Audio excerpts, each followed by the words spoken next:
Welcome to this week's edition of Sideline View. I'm Mike Bialka, sports editor. Jeremy Millsop, sports writer.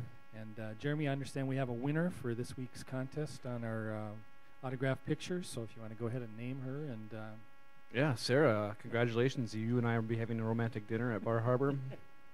And you do get the signed picture. And so congratulations, and thanks for picking where we were last week. So good, congratulations. Can't get much better than that, can it?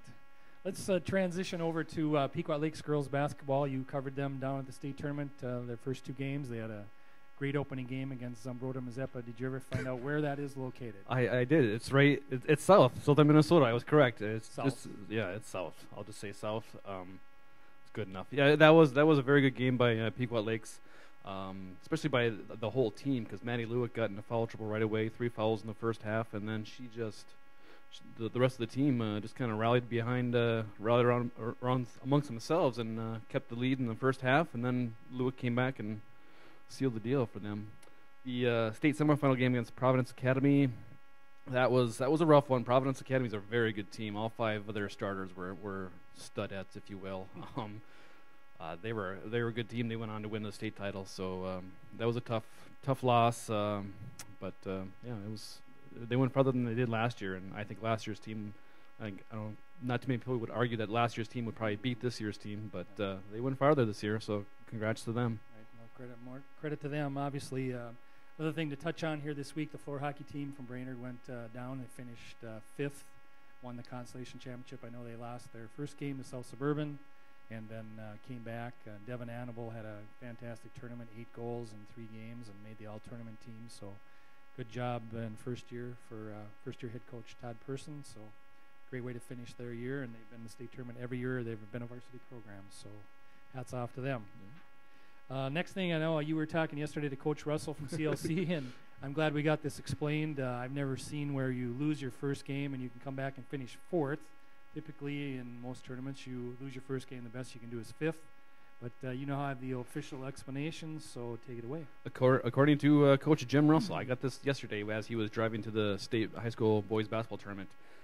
The reason why they were in the Consolation Championship game, but because they finished with a 2-1 record, the way their bracket was set up, because you had a better record than the 4th place team, you actually jumped over that 4th place team, and you got 4th place, and that team got 6th place, I believe. Then the loser, I don't know the rest of it, but just what Coach Russell told me. And then they want to do it for the rest of the tournaments for the NJCAA, where if you win that Consolation Championship game, you'll get 4th instead of the customary 5th. So basically basing it more on your record rather than your actual finish and whatever. Yeah, the Raiders were 2-1, and the 4th place, what should have been the 4th place team, was 1 and 2. So they gave it to the Raiders. I can understand that. So I guess we'll go with that. One thing this week already, we're starting spring sports. Warrior track team gets underway on Saturday at the Husky Classic at St. Cloud State. I know they've got several high-end individuals coming back, so it looks to be a pretty good season for both the boys and girls there. Actually, I think today is our first spring event. Pillager isn't supposed to be in a track meet. I believe it's at Becker, I think. So we'll see. That'll be an indoor as well. But I think everybody's going to be going outside pretty early here. And the way it looks, we've got teams moving games from. We're knocking on wood there. That's right. Let's get this. The way it looks for, there's some teams postponing games from the middle of April or later until next week in March. So it's just almost unheard of. Hopefully we get some decent weather and that can be pulled off, but we haven't had snow here now for probably at least a week, so it looks like there's a good chance of that happening. And I guess the final thing, just to maybe talk about a little bit of NCAA basketball, I was kind of hoping that tournament was over because my brackets are destroyed. I haven't looked at it since the first week, so where are you at? I think you're doing a lot better than I am. I have 12 of the 16 teams playing in the Sweet 16, and then I still have 6 of my 8 are in the grade 8, so I'm still alive. I still got Kentucky and UNC, so I'm happy. I'm all right.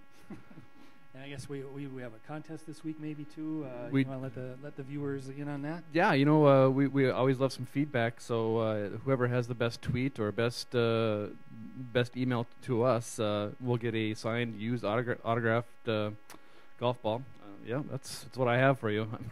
Yeah, I'm sure thousands will want thousands. that. Yeah, just so keep the emails coming, and please tweet us. So you can tweet me at Jeremy Millsop, and I'm at Bert's Ballpark. So tune us in every once in a while on the Twitter and see where we're at. So I think that's about all we have for this week, unless you have anything else. So I got nothing else. Thanks for joining us, and we'll hopefully see you again next week. Thanks. Bye.